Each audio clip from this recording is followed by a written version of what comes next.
Yo, Smith. Smith. Alright, in between games, Did you actually read Lieutenant Nunn, or have you not got past chapter 1 yet? No, I finished it, and I mean, that book was insane. This nun just fades the covenant and boom, starts stabbing dudes for like 20 years, gambling, and nobody catches her. Come on. Exactly. That's what I'm saying. She's not even hiding that well.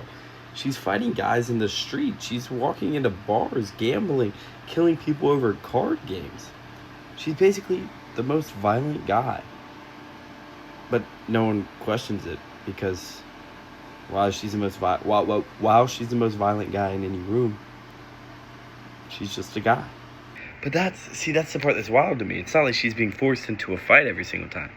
Remember that scene with Reyes where she just slashes his face open? That's not self-defense, bro. That's her starting it over an insult. Like, just calm down. It's fine. You know how much smack I talk in this game? Even in Assassin's Creed, I'm just going to go stab somebody because he said something to me. Like, what? Exactly. And then she brags about it right after. This is the face worth 10 stitches. She's proud of it, dude. That's the entire point. That's the whole concept of honor culture. And back then, your reputation was pretty much your currency. That was your way of paying for things. And you get disrespected and don't respond, then you are nothing. And you have nothing. So violence isn't optional at this point, though. That's the thing.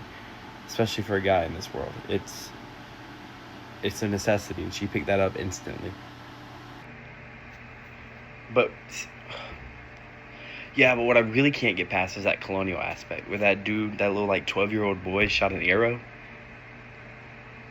Struck this guy in the eye. He died 3 days, 3 hours, something later.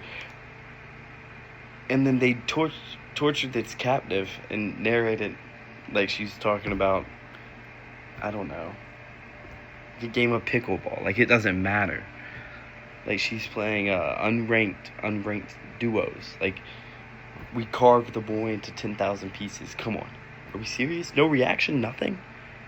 I think what's craziest part of this book is that one duel in the dark over a card game insult where somebody called her, it was something funny, I don't remember, but somebody called her something, and then she ran him through, and then the guy, they got in a fight after, she ran this guy's secondary through, or his friend, his assistant, whatever, and his dying words were, quote unquote, "You traitor, you killed me."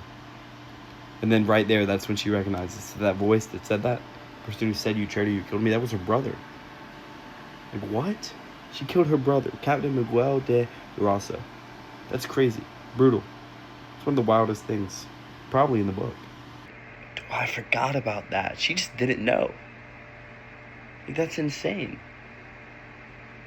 What does she even do after that? That's another part that gets me. She gets him a priest. He dies. He gets buried in a monastery, and she's back on the road.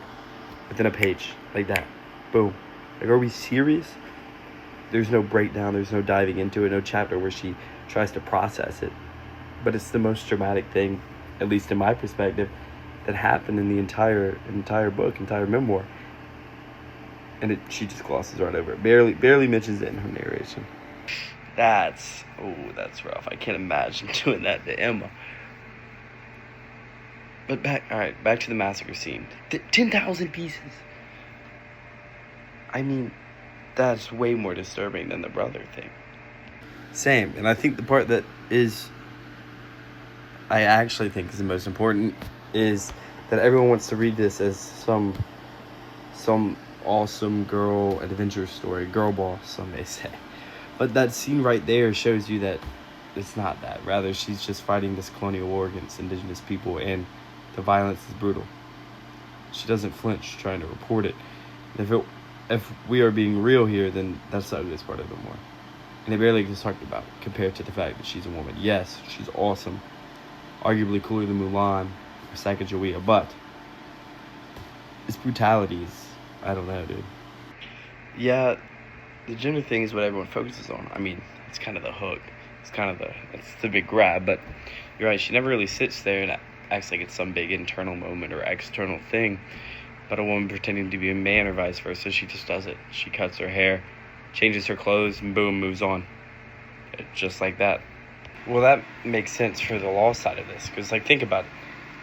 There's no actual legal category for what she was doing. There's no framework. There's no form she's filling out. She's completely operating alone, outside, out of this entire thing. The system doesn't have language for her, so of course it's not going to process. The book's not going to process emotionally. And how are you going to process that legally if there's no framework in 1600s Spain for her to even describe it in? Okay, but she gets a happy ending, right? Didn't the Pope literally sign off on her just wearing men's clothes forever and J vibing? And I think it's key to understand the way that, like, yeah, Pope Urban the 8th, he gave her permission, or I guess a dispensation, to keep living like a man, dressing like a man. But I feel like you got to focus on the concept that she is the one that chose to lean on her chastity, her virginity. She's the one who chose to lean on her service and her service to the church and her upbringing to make a case for it. And when the Pope grants it, he doesn't just wave her through and tell her it's fine, but he tells her to live upright, not harm anybody. It's an agreement that if she begins to behave from here on out, she's all right. It's not that the church bent the rule. Kind of cool to think about when you think about the way that, Christianity is structured and whole, especially Catholicism. And that's messed up when you put it that way. I mean, it's not mercy. It's more like they found a loophole, a technicality that allows them to not have to deal with the bigger questions. But then again, can I blame him? Exactly. And that's why I don't think this book can be seen just through like a feminist victory standpoint, or as a lucky criminal standpoint, or just some crazy story, but because it's all of that at once. She beat the system by finding a single gap in it. And then that system made sure that that gap stayed as small as possible so that nothing actually had to change.